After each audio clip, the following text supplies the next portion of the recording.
Alors, bien aimés, nous voulons écouter la parole du Seigneur. Vous savez, la Bible dit il envoya sa parole et sa parole guérit son peuple. Je voudrais ce matin que tu baisses la tête et que tu parles au Seigneur.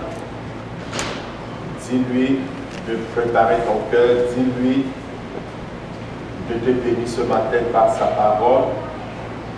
Dis-lui de te donner la grâce, non seulement d'écouter, de comprendre, mais surtout de mettre en pratique sa parole.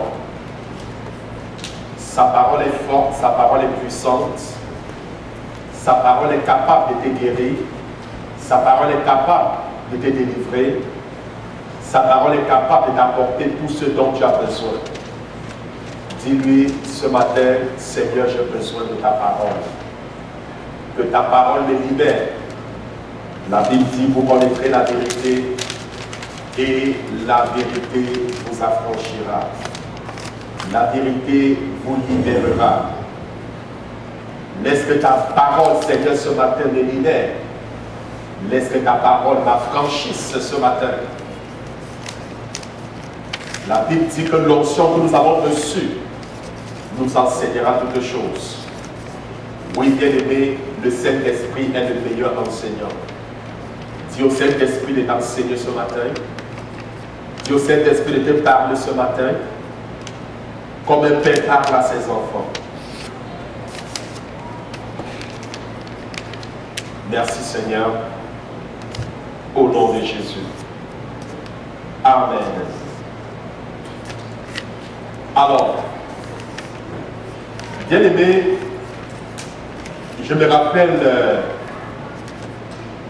ces paroles du Seigneur lorsqu'il dit, je vous avais dit que vous êtes des dieux, mais pourtant vous périssez comme des moindres.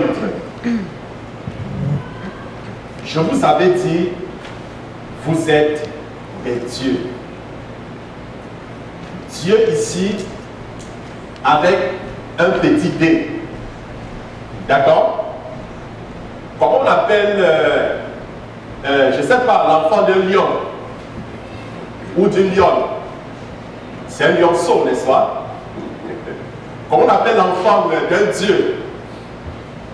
Mais c'est un Dieu avec un petit d. Nous sommes des enfants de Dieu, vrai ou faux? Amen. Mais c'est vrai. Ça veut dire nous sommes des dieux. Mais un jour, j'ai dit à quelqu'un, je suis un Dieu. Il a dit, attention, tu blasphèmes. Il dit, mais non, mais je suis un Dieu. Un Dieu avec un petit d. Et même la Bible dit, et Dieu même dit, mais j'avais dit que vous êtes des dieux. Mais cependant, vous périssez comme des moindres, comme des vulgaires personnes. Bien-aimés, nous devons comprendre que, en tant que sur terre, nous ne sommes pas des citoyens célestes. Mais nous ne sommes pas des citoyens terrestres, je l'ai dit, mais nous sommes des citoyens célestes vivant sur la terre. Quand tu deviens un enfant de Dieu, tu nais dans le royaume de Dieu. Tu nais dans la famille de Dieu. Tu appartiens donc à cette famille, à ce royaume. Vous savez, quand un enfant vient au monde, on lui délivre un certificat de naissance. Hein? Dans le certificat de naissance, on précise le nom du père, le nom de la mère, n'est-ce pas? Le lieu de naissance, on précise. De même, quand nous venons au Seigneur, on devient enfant de Dieu, on est dans la famille de Dieu. On devient citoyen céleste. N'oublions pas, nous sommes tous des enfants de Dieu. Nous sommes tous des créatures de Dieu, mais nous ne sommes pas tous des enfants de Dieu. On devient plutôt enfant de Dieu. Mais en tant qu'enfant de Dieu, je suis souvent choqué. Parce que je me rends compte que, en tant qu'enfant de Dieu, certains vivent de manière naturelle. Est-ce que vous comprenez? Certains vivent comment? de manière naturelle. Un enfant de Dieu, ce n'est pas quelqu'un de naturel. Pourquoi est-ce qu'il n'est pas naturel? Parce qu'il ne vient pas ici, il n'est pas d'ici, il vient d'en haut. Un enfant de Dieu, c'est quelqu'un surnaturel. C'est un homme ou alors une femme surnaturelle. Alors, si nous prenons nos Bibles, dans Actes des Apôtres, au chapitre 28, de verset 1 au verset 6, je vous conseille peut-être pour plus de lecture, pour plus de connaissances, de lire Actes des Apôtres, chapitre 27, verset 13 au verset 26. Mais je ne lis pas Actes des Apôtres 27, verset 13 au verset 26. Alors, ce passage raconte tout simplement les difficultés en fait que Paul a eues lorsque, dans un bateau, lorsqu'il était prisonnier, comment est-ce qu'il allait périr, tous les gens qui étaient dans le bateau à cause de la tempête, à cause du vent, du naufrage, de l'eau qui entrait dans le bateau, etc. Ça décrit tout le phénomène. Donc je vais plutôt au point essentiel. Alors, le verset, je prends le chapitre 28, verset 1 au verset 6. Après nous être sauvés, nous reconnûmes que l'île s'appelait Malte. Les barbares nous témoignèrent une bienveillance peu commune. Ils nous recueillirent tout auprès d'un grand feu qu'ils avaient allumé parce que la pluie tombait et qu'il faisait grand froid. Paul ayant ramassé un tas de broussailles et l'ayant mis au feu, une vipère en sortit par l'effet de la chaleur et s'attacha à sa main. Quand les barbares virent l'animal suspendu à sa main, ils se dirent les uns aux autres, assurément, cet homme est un meurtrier, puisque la justice n'a pas voulu le laisser vivre après qu'il ait été sauvé de la mer. Le verset 5, Paul secoua l'animal dans le feu et ne ressentit aucun mal. Ces gens s'attendaient à le voir enfler ou tomber mort subitement. Mais après avoir longtemps attendu, voyant qu'il ne lui arrivait aucun mal, il changeait d'avis et dit que c'était un Dieu. Alors, bien aimé, la Bible raconte une histoire assez intéressante où Paul et tous ceux qui étaient dans le navire dans lequel ils se trouvaient ont failli faire naufrage. Est-ce que vous comprenez? Alors, ils sont allés s'échouer sur une île. Alors, la Bible déclare, l'île s'appelait en fait Mar. Et il y a eu des barbares qui sont venus pour les accueillir. Et ils ont donc ramassé de la broussaille pour faire un feu parce qu'ils étaient tout frileux à cause de l'eau, etc., pour les réchauffer. Et quand Paul donc ramassait la broussaille pour mettre dans le feu, alors une vipère est sortie de la broussaille et l'a piquée et est restée suspendue à sa main.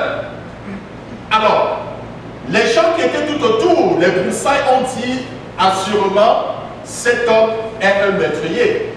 S'il a survécu à la mer, alors même la justice divine n'a pas voulu qu'il vive. C'est la raison pour laquelle le serpent l'a mordu. Alors lorsqu'on parle d'une vipère, ici au Québec par exemple, il n'existe pas des serpents mortels. Hein? Je pense qu'on trouve, comment vous appelez ça? Il y a un type qu'on trouve particulièrement ici, la couleuvre. Donc, ce n'est pas mortel. Mais vous allez par exemple dans les déserts, vous allez par exemple dans d'autres pays, vous allez voir ce qu'on appelle serpent. Et quand on parle d'une vipère, alors le venin est mortel. Le venin, quand vous êtes piqué par une vipère, écoutez, vous avez quelques minutes pour vivre. Alors les gens donc s'attendaient à ce qu'il meure. Mais après avoir longtemps attendu, mais il s'est rendu compte que Paul ne mourrait pas. il a secoué l'animal dans le feu. Et longtemps après, ils ont constaté qu'il n'est pas mort et ils ont donc changé d'avis le concernant et ils ont dit assurément, cet homme est un Dieu. Cet homme est un Dieu. Bien-aimé, ce matin, je vais tout simplement te parler d'un homme extraordinaire. Un homme extraordinaire, c'est un homme qui est au-dessus de l'ordinaire. Je vais te parler en d'autres mots d'un homme surnaturel. L'homme surnaturel, c'est l'homme qui est au-dessus de la nature. Alors, lorsqu'on parle de surnaturel, le mot surnaturel est formé du préfixe sur et du radical naturel. C'est-à-dire quelque chose qui est au-dessus de la nature. Quelque chose qui est au-dessus de la nature. Alors, en tant qu'enfant de Dieu, nous sommes au-dessus de la nature. Nous sommes au-dessus de la nature. On n'agit pas dans l'ordinaire, mais nos actes relèvent de l'extraordinaire. Nos actions relèvent du surnaturel, des choses que la science ne peut pas expliquer, les choses que le raisonnement, l'intelligence humaine ne peut pas expliquer. Nous posons des actes et des actions que l'homme, dans sa sagesse, ne peut pas expliquer. C'est ça le surnaturel, au-delà de la nature. Alors, bien aimé, le surnaturel existe d'abord avant le naturel. Parce que lorsqu'on parle du surnaturel, il existe avant le naturel. Lorsque nous prenons nos Bibles, dans Genèse chapitre 1, le verset 1, la Bible dit au commencement, Dieu créa les cieux et la terre. Dieu créa au commencement les cieux et la terre. Qu'est-ce qui était créé en premier? Le ciel, les cieux. Et qu'est-ce qui était créé par la suite? La terre. Alors, les cieux, c'est le surnaturel. Est-ce que quelqu'un me comprend? Les cieux, c'est quoi? C'est le surnaturel. Alors, je voudrais qu'on comprenne que le surnaturel a été créé pour répondre aux besoins du naturel. Le ciel a été créé pour répondre aux besoins de la terre. Afin que quelque chose se produise naturellement, physiquement dans ta vie, la chose s'accomplit d'abord dans le spirituel, c'est-à-dire dans le surnaturel. Le surnaturel gouverne le naturel. Est-ce que quelqu'un me comprend? Si vous avez la victoire dans le surnaturel, alors dans le naturel, vous seriez vainqueur. Mais si vous êtes vaincu dans le surnaturel, c'est-à-dire dans le spirituel, alors physiquement, vous serez vaincu. Bien aimé, souvent vous faites des rêves. Dans les rêves, souvent vous êtes vaincu. Et souvent certains gens ne comprennent pas. Souvent certains gens au réveil disent, ah, heureusement, ce n'était qu'un rêve. Mais sans savoir que dans le spirituel, tu as été vaincu. Alors, dans le monde physique, la victoire va se manifester. Le sorcier que tu parviens à vaincre dans la nuit, c'est-à-dire dans le spirituel, te respecte en journée dans le naturel. La bataille est spirituelle. Est-ce que vous comprenez? C'est la raison pour laquelle Jésus a dit, nous ne luttons pas contre la chair ni contre le sang, mais nous luttons contre les esprits impurs, nous luttons contre les puissances des ténèbres. Notre combat est spirituel. Parce que si spirituellement, nous avons la victoire, alors elle va se matérialiser dans le monde physique. Alors, je connais quelqu'un, il y a plusieurs cas comme ça. Alors, quelqu'un qui fait un rêve, dans son rêve, alors il y a un serpent, ce sont des exemples des personnes pour qui j'ai prié. Alors, dans le rêve, il y a un serpent qui s'est suspendu sur son bras et est en train de prendre tout son sang. Et la personne se réveille et dit, ah, heureusement, c'était qu'un cauchemar. Alors, la personne regarde son bras et se rend compte justement qu'il y a quelques gouttes de sang qui coulent. 2-3 jours après, elle commence à ressentir mal au bras. On est là à l'hôpital, on a fait tous les examens, on n'a rien vu, aucun problème. Mais le bras ne faisait que sécher, le bras ne faisait que sécher, le bras ne faisait que sécher et maigrir. Alors la personne avait eu une attaque spirituelle. La personne spirituellement avait été vaincue. C'est la raison pour laquelle physiquement la personne est tombée malade. Il a fallu qu'on prie pour délivrer la personne. Et je tiens donc à rappeler qu'un problème spirituel ne peut être résolu que spirituellement. Amen. Alors, bien aimé, le surnaturel est créé pour répondre aux besoins du naturel. Le ciel a été fait pour répondre aux besoins de la terre. La Bible dit qu'un homme ne peut recevoir que ce qui lui a été donné du ciel. Est-ce que vous comprenez? Un homme ne peut recevoir que ce qui lui a été donné du ciel. Est-ce que vous vous souvenez de la prière de Jésus, de l'enseignement de Jésus dans Matthieu? Dans Matthieu, lorsqu'il nous apprend à prier, qu'est-ce qu'il dit? Il dit que ton règne vienne. Matthieu 6, le verset 10. Matthieu chapitre 6, verset 10. Il dit quand vous priez, dites que ton règne vienne et que ta volonté soit faite sur la terre comme au ciel. Que ton règne vienne, que ta volonté soit faite sur la terre comme au ciel. Mais Jésus dit que ta volonté soit faite dans le naturel comme dans le surnaturel. Est-ce que vous me comprenez? Que ta volonté soit faite sur la terre comme dans le ciel. Ça veut dire quoi? Que ta volonté soit accomplie dans le naturel comme dans le surnaturel. Alors, quand Jésus nous demande que lorsque nous prions, Seigneur, que ta volonté s'accomplisse sur la terre comme tu l'as arrêté au ciel, ça veut dire quoi? C'est aussi clair, aussi simple que ça. Ça veut tout simplement dire que avant que quelque chose se produise sur la terre, la chose s'accomplit d'abord dans le spirituel. Ça veut tout simplement dire que beaucoup meurent en fait sans avoir reçu, parce que j'en ai trouvé, il y a des gens qui meurent sans avoir reçu l'intégralité, la totalité de ce que Dieu avait prévu pour eux. Est-ce qu'on comprend cela? Beaucoup meurent sans avoir reçu. Il y a des gens qui ont des projets qui n'ont jamais été accomplis. Il y a des gens qui ont commencé des choses qui n'ont jamais pu à finaliser. Mais Jésus dit quand vous priez, dites que ta volonté soit faite sur la terre comme dans le ciel.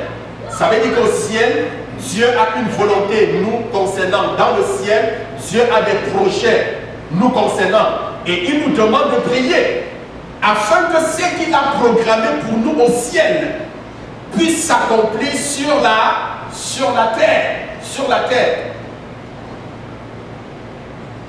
Bien-aimé, est-ce que tu peux dire, Seigneur, que ta volonté s'accomplisse sur la terre comme tu l'as arrêté dans le ciel dans ma vie? Est-ce que tu peux le dire à haute voix, Seigneur, que ta volonté s'accomplisse sur la terre comme tu l'as arrêté au ciel? Au nom de Jésus. Amen. Un homme surnaturel est un homme qui vit au-delà des forces de la nature. Peut-être qu'on va me poser la question, mais comment est-ce que c'est possible, pasteur? Je voudrais prendre ma Bible dans Luc chapitre 8, le verset 22 au verset 25. Luc chapitre 8, le verset 22 au verset 25. Un jour, la Bible dit Jésus monta dans une barque avec ses disciples. Un jour, il est monté dans une barque avec ses disciples. Il leur dit, passons de l'autre côté du lac. Et il partit. Pendant qu'il naviguait, Jésus s'endormit. Un tourbillon fondit sur le lac. La barque se remplissait d'eau et ils étaient en péril. Ils s'approchaient et le réveillaient en disant, Maître, Maître, nous périssons. S'étant réveillé, il menaça le vent et les flots qui s'apaisaient et le calme revint. Puis il leur dit, Où est votre foi? Saisis de frayeur et d'étonnement, ils se disent les uns aux autres, quel est donc celui qui commande même au vent et à l'eau et à qui ils obéissent? Quel est cet homme, quelle est cette personne à qui le vent, les eaux obéissent? Est-ce que vous comprenez cela? Est-ce que naturellement on peut expliquer cela? Non, on ne peut pas expliquer comment est-ce qu'il peut avoir la tempête. Quelqu'un se lève et il commande à la tempête de se calmer et la tempête se calme. Ça relève du surnaturel. Il faut être un homme surnaturel pour accomplir de telles choses. Alors justement, ce passage me rappelle une histoire que j'ai eue, une histoire personnelle. À l'époque, j'étais étudiant au Nigeria, à une université au niveau de Oyo, au Nigeria. Moi, je suis camerounais, donc j'ai étudié au Nigeria en théologie. Et je me rappelle, pendant les vacances, je retournais chez moi au Cameroun et on a pris une chaloupe parce que c'était plus rapide, c'était la voie la plus rapide. Le bateau devait me prendre à peu près 2 jours en mer, mais avec la chaloupe, ça devait me prendre à peu près 7 heures, 8 heures de route en chaloupe parce que c'est rapide avec 2 moteurs. Ça va vraiment très vite. Alors nous avons embarqué, c'était pratiquement en soirée. Vous savez, en soirée, la mer revient, les eaux reviennent. Et quand les eaux reviennent, c'est avec de grosses vagues, de très grosses vagues. Ça nous voyait une vague comme une montagne qui va vous engloutir. Alors c'est donc comme ça que, à un certain moment, les deux moteurs se sont arrêtés en pleine mer. Est-ce que vous comprenez? Sans explication, les 2 moteurs se sont arrêtés. On ne pouvait pas avancer, on ne pouvait rien faire, on était coincé en pleine mer. En pleine mer, dans une chaloupe, parce que dans un bateau encore, c'est assez grand, assez large. C'est comme ça que les vagues venaient comme des montagnes, l'eau entrait dans la vague. On était tous là, tout le monde savait que c'est la mort. Que c'est la mort, que c'est la mort. Alors c'est alors donc que je me suis dit, mais écoute, je ne suis pas un homme naturel. Je suis un homme surnaturel. Je dis, mais écoute, mais je suis un enfant de Dieu, donc je suis un Dieu. Mais Dieu nous a donné le pouvoir de marcher sur les serpents, sur les scorpions, sur toute la puissance de l'ennemi. Mais si Jésus a commandé à la tempête de cette terre, et que la tempête, et que le vent a obéi, mais ça veut dire que je peux le faire. Et c'est comme ça donc qu'en pleine mer, je vous assure, c'est un témoignage réel. Je me suis mis, j'ai levé les mains et je me suis mis à prier. Même le musulman, quand je disais au nom de Jésus, il disait Amen. Il disait Amen, pasteur.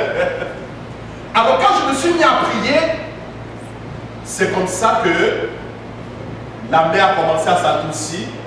J'ai mis les mains sur les moteurs parce que le mécanicien a tout fait, ne parvenait pas à dépanner. J'ai prié pour les moteurs et puis je lui ai dit, essaie de redémarrer. Et quand il a démarré, les 2 moteurs ont pris. Amen. Ça, c'est un miracle de Dieu. Donc, bien aimé, le naturel est au-dessus des forces de la nature. Si on prend également Matthieu 22, le verset 25. Matthieu 22, verset 25. La Bible dit à la 4e veille de la nuit, Jésus alla vers eux, marchant sur la mer. Jésus alla vers eux, marchant sur la mer. Jésus marchait sur les eaux, bien-aimés. Jésus allait vers les disciples et il marchait sur les eaux. Est-ce que scientifiquement on peut l'expliquer? On ne peut pas expliquer comment est-ce qu'un homme peut marcher sur les eaux. On ne peut expliquer. Jésus marchait sur les eaux. Mais l'eau ici est une force de la nature. La tempête est une force de la nature. Et Jésus a vaincu.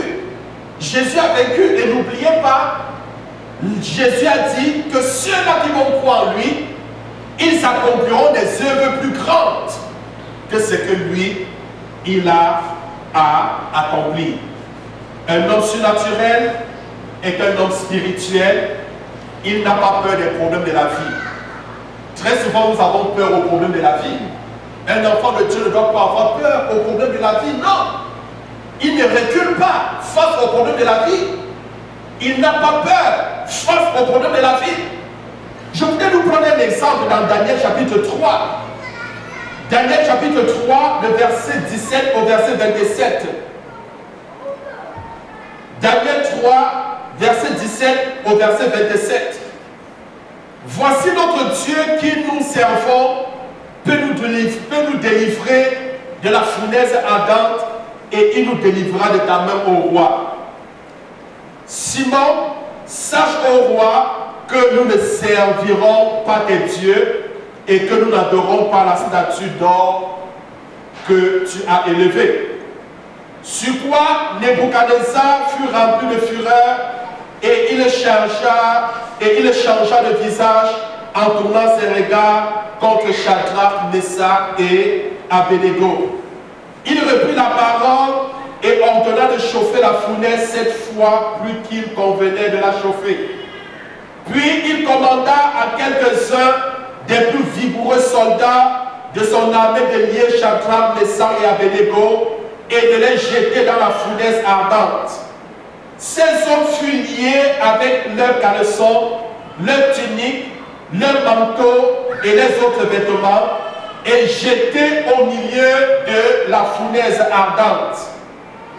Comme l'ordre du roi était sévère et que la fournaise était extraordinairement chauffée, la flamme tua les hommes qui y avaient jeté Shadrach, Meshach et Abednego. Et ces 3 hommes, Shadrach, Meshach et Abednego, tombaient liés au milieu de la fournaise ardente. Alors le roi Nebuchadnezzar fut effrayé et se leva précipitamment. Il prit la parole et dit à son conseiller: n'avons-nous pas jeté au milieu de la fournaise 3 hommes liés? Il répondit au roi: certainement, au roi. Il reprit et dit: eh bien, je vois 4 hommes sans lien qui marchent au milieu du feu et qui n'ont point de mal, et la figure du 4e ressemble à celle d'un fils des dieux. Ensuite, Nebuchadnezzar s'approcha de l'entrée de la fournaise ardente et, prenant la parole, il dit: Shadrach, Meshach et Abednego, serviteurs du Dieu suprême, sortez et venez. Et Shadrach, Meshach, Abednego sortit du milieu du feu. Les satrapes, les intendants, les gouverneurs et les conseillers du roi s'approchèrent. Il vit que le feu n'avait eu aucun pouvoir sur le corps de ces hommes, que les cheveux de leur tête n'avaient pas été brûlés, que leurs caleçons n'étaient point endommagés et que l'odeur du feu ne les avait pas atteints. Le feu n'a pas pu brûler ces hommes bien-aimés. Alors ici, il s'agit d'une histoire très intéressante dans la Bible. En fait, à une époque, il y avait un roi, le roi Nebuchadnezzar, qui avait construit, on avait construit une statue en son honneur, et tous les habitants du peuple en ce temps devaient adorer cette statue. Alors, il y a donc eu un décret comme quoi, au son de la trompette, tout le peuple devait se prosterner devant la statue de Nebuchadnezzar. Or, vous savez, la Bible dit que tu ne te prosterneras pas devant un autre Dieu en dehors de l'Éternel ton Dieu. Alors, il se peut donc que, en ce temps, il y avait Daniel et ses compagnons, au nom de Shadrach, Meshach et Abednego, qui craignaient le Seigneur et qui ont quasiment refusé de se conformer à la règle en vigueur. Ils ont refusé de se prosterner devant la statue. Alors, face à ce refus, le roi a chauffé, on a chauffé la fournaise 7 fois pour eux, parce qu'il y avait une fournaise pour les rebelles, pour ceux-là qui refuseraient de se prosterner devant la statue. Ils devaient être jetés dans la fournaise. Alors Daniel, face au refus, on a chauffé la fournaise 7 fois qu'il en fallait. Daniel a dit: écoutez, nous ne nous prosternerons pas devant ces statues parce que nous craignons Dieu. Seul Dieu, nous nous prosternons uniquement devant le Seigneur, l'éternel Dieu. En dehors de lui, nous ne nous prosternons devant aucun autre Dieu. Et puis on dit, nous allons chauffer la fournaise cette fois. Daniel et ses compagnons ont dit, ok, chauffez cette fois autant que vous voulez. Alors c'est comme ça donc on a attrapé Shadrach, Meshach et Abednego. On les a déshabillés, il ne restait plus que les cilices. On les a liés avec les vêtements. Et puis on les a jetés dans la fournaise. Ils étaient 3. Alors le roi, même les bourreaux, ceux qui sont allés les jeter dans la fournaise ont péri à cause de la flamme, de l'intensité de la flamme. Le roi donc a regardé, il constata qu'il y avait plutôt 4 personnes dans la fournaise. Et le roi s'interrogea en disant, mais combien de personnes avons-nous jetées dans la fournaise? Alors les soldats ont répondu en disant, c'est 3 personnes qui ont été jetées dans la fournaise. Et le roi dit, mais comment se fait-il que j'aperçois 4 personnes? Le feu n'a aucun effet sur eux. Ils marchent tranquillement dans la fournaise. Et je vois la tête de la 4e personne ressemble à la tête du Fils de Dieu. C'est comme ça que le roi a dû supplier Shadrach, Meshach et Abednego de sortir de la fournaise. Et quand ils sont sortis de la fournaise, la Bible dit qu'ils sont sortis étant déliés. La Bible dit le feu n'avait aucun effet sur eux. Même l'odeur du feu, il n'y avait aucune odeur du feu sur eux. Bien-aimé, c'est ce que le Seigneur est capable de faire. La 4e personne en fait qui était dans la fournaise, c'était le Seigneur Jésus-Christ. La 4e personne qui était dans la fournaise, c'est le Seigneur. Bien-aimé, quelles que soient les difficultés de la vie, quels que soient les problèmes que nous affrontons, sachant que le Seigneur est toujours présent. Il ne nous abandonnera jamais. Il ne nous délaissera jamais. Lui-même, il le dit, que si tu traverses les eaux, elles ne te submergeront pas. Si tu passes dans le feu, les flammes ne te consumeront pas. Souvent, nous ignorons la présence du Seigneur devant nous. Un jour, Jésus a pleuré. Est-ce que vous savez pourquoi Jésus a pleuré quand Lazare était décédé? Pourquoi Jésus a-t-il pleuré? Mais parce que lui, la solution au problème de Lazare était présente, mais les gens ne parvenaient pas à reconnaître Jésus comme la solution. Il pleurait parce que justement, la solution au problème était là, mais les gens, à cause de l'aveuglement, n'ont pas reconnu la solution. N'ont pas su que la solution était avec eux. Très souvent, Jésus pleure quand nous sommes dans les problèmes, quand nous sommes dans les difficultés. Parce qu'il est là avec nous, mais nous ne reconnaissons pas sa présence parmi nous. Nous ne reconnaissons pas sa présence avec nous. Bien-aimé, David a compris que le Seigneur était constamment avec lui. Il a dit, j'ai constamment l'Éternel à mes côtés, alors je ne chancellerai pas. Je ne chancellerai pas parce que constamment j'ai l'Éternel à mes côtés. Bien-aimé, quelles que soient les difficultés que tu traverses présentement, quels que soient les problèmes que tu as présentement, sache que l'Éternel est avec toi. Sache que tu n'es pas un homme ordinaire. Ce qui tue les autres ne peuvent pas te tuer. Ce qui détruit les autres ne peuvent pas te détruire. Ce qui anéantit les autres ne peuvent pas t'anéantir. Pourquoi? Parce que tu n'es pas un homme ordinaire, parce que tu es un homme extraordinaire, parce que tu es un homme surnaturel. Amen. Alors, bien-aimé, un homme surnaturel est un homme qui ne recule pas face aux obstacles. Il fait face aux défis, comme David a fait face à Goliath. David n'a pas reculé pendant que les autres reculaient. Oui, les gens sont venus, les soldats, les gens sont venus avec des armes physiques. Goliath même est venu avec l'épée, la lance, le javelot pour combattre David. Mais David a dit, écoute, tu viens contre moi avec la lance, avec le javelot, avec l'épée. Mais moi, je viens contre toi au nom de l'Éternel des armées. Moi, je viens contre toi avec le surnaturel. Et je vais te terrasser. Bien-aimés, sachant que nous ne sommes plus que vainqueurs. Nous ne sommes plus que vainqueurs Parce que Jésus a vaincu et la victoire, il nous a donné la victoire. Avant que tu ne t'engages dans une bataille, tu as déjà remporté la victoire. Parce que Jésus a remporté la victoire pour toi. Alors, bien aimé, pour chuter, comment devenir un homme extraordinaire? Comment devenir un homme surnaturel? Comment est-ce que je peux devenir un homme surnaturel? Alors, il faut être sauvé. Il faut être sauvé. Vous savez, après la chute d'Adam, on ne naît plus surnaturel, mais on est naturel. Hein? Après la chute d'Adam, l'homme ne naît pas naturel, ne naît pas surnaturel, mais il naît naturel. On devient surnaturel. Donc, pour devenir surnaturel, tu dois prendre l'engagement un jour comme celui-ci pour dire, Seigneur, je te reconnais comme mon maître, mon Seigneur et mon Sauveur. Seigneur, je veux être ton enfant. Je voudrais appartenir à ton royaume. Je voudrais être un citoyen céleste. Je reconnais Jésus comme l'agneau de Dieu qui ôte des péchés. Je reconnais Jésus comme la solution à mon problème, comme le don gratuit de Dieu. Pour moi, je reçois ce don et je t'invite à prendre le contrôle de ma vie. Bien aimé, c'est la première chose qu'il faut faire. Parce que la Bible dit dans Jean chapitre 1, le verset 12, mais à tous ceux qui l'ont reçu, à tous ceux qui croient en son nom, elle leur a donné le pouvoir de devenir enfants de Dieu.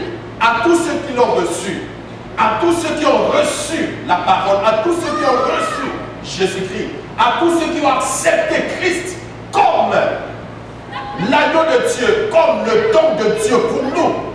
Alors Dieu leur a donné le pouvoir de devenir enfants de Dieu. Bien aimé, il faut avoir par la suite la foi, parce qu'on est sauvé par la foi. Amen. Oui. On est sauvé par la grâce, mais ceci par le moyen de la foi. Dans 2 Corinthiens, chapitre 5, verset 7, 2 Corinthiens, chapitre 5, verset 7, la Bible dit, car nous marchons par la foi et non par la vue. Nous marchons par quoi? Par la foi. Un enfant de Dieu marche par la foi. Un enfant de Dieu ne marche pas par la vue. La vue, c'est quoi? La vue, c'est le naturel. Un enfant de Dieu ne marche pas par les cinq sens. Non, il ne marche pas par les cinq sens. Vous savez, l'homme est conduit par ses cinq sens. Que ce soit le toucher, l'odorat, la vue, non. Mais un enfant de Dieu, un homme surnaturel, il marche par la foi. Parce que les cinq sens sont régis par le naturel, mais la foi, c'est le surnaturel. Amen. Marche par la foi et tu accompliras les choses naturelles, surnaturelles. Mais si tu marches par les cinq sens, tu n'accompliras jamais les choses surnaturelles. Alors, bien aimé, il faut donc par la suite te consacrer entièrement au Seigneur Jésus. Il faut payer le prix, il faut mener le combat, il faut mener la bataille.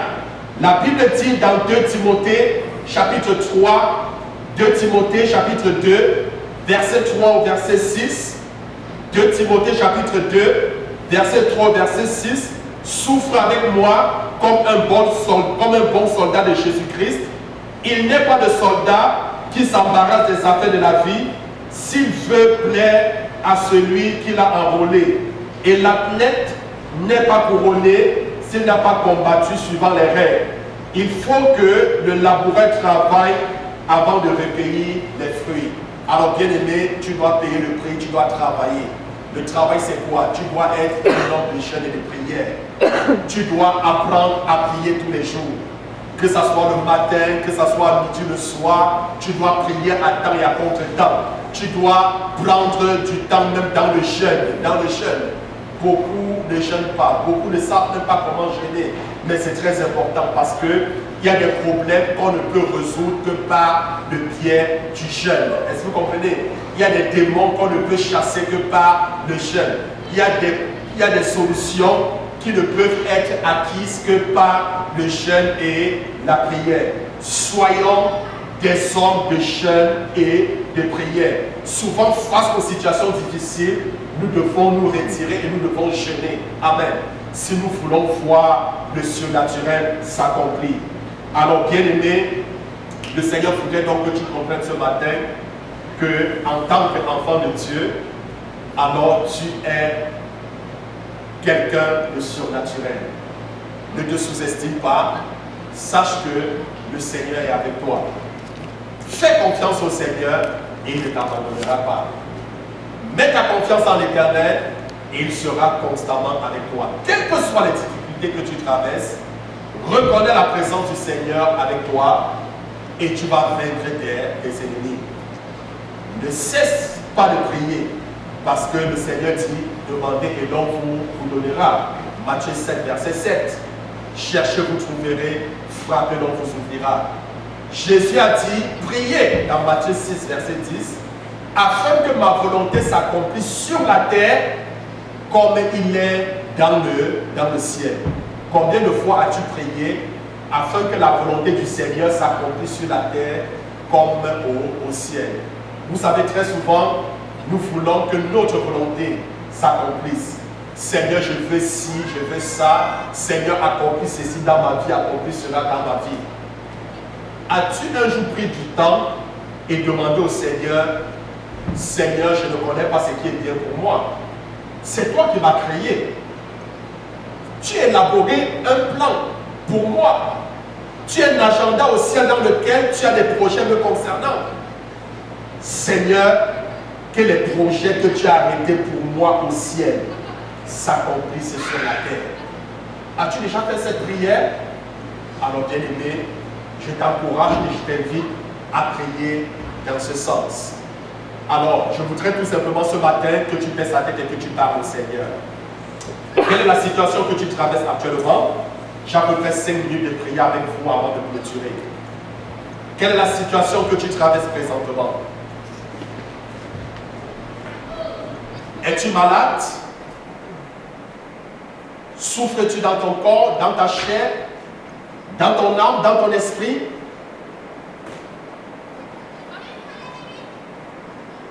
Alors je voudrais tout simplement te dire, tu n'es pas n'importe qui. Tu es le fils d'un Dieu. Et tu es un Dieu par conséquent. Le Seigneur dit, je vous ai donné le pouvoir de marcher sur les serpents, de marcher sur les scorpions, de marcher sur toute la puissance de l'ennemi, et rien ne pourra vous nuire. Rien. Le Seigneur dit, je vous ai donné les clés du royaume. Tout ce que vous allez lier sur terre, même au ciel, il sera lié. Tout ce que vous allez délier sur terre, même au ciel, il sera délié. Es-tu malade? Commande à cette maladie de quitter de ton corps. Commande à cette maladie. Écoute, nous ne marchons pas par la vue, mais nous marchons par la foi. Nous marchons par la foi.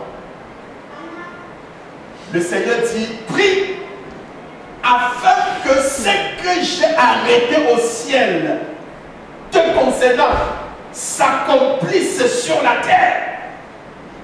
Il dit, je connais les projets que j'ai formés sur toi, dit l'Éternel. Projets de paix et non de malheur, afin de te réserver de l'avenir et de l'espérance.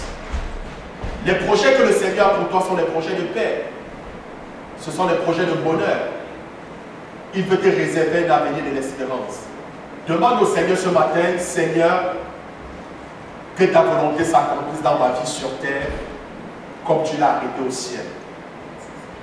Que tout ce que tu as arrêté au ciel me concernant s'accomplisse dans ma vie.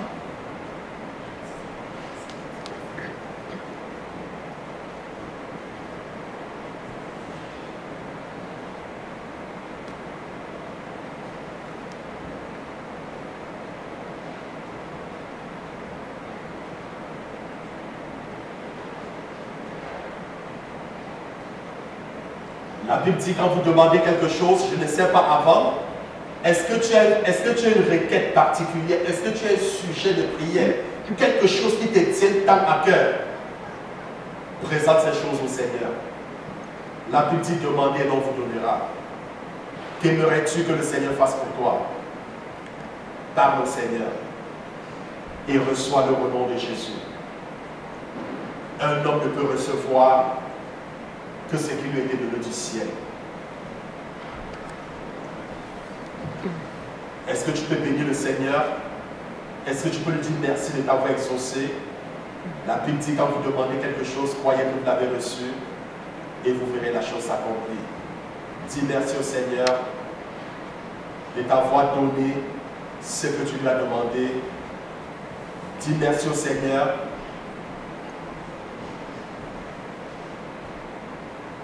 merci Seigneur. Que ton nom soit glorifié. Au nom de Jésus-Christ. Amen. Amen. Que le Seigneur vous bénisse, bien-aimés.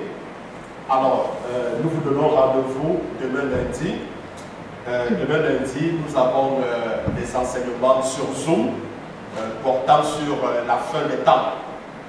Donc, nous allons continuer demain avec nos séries d'enseignements.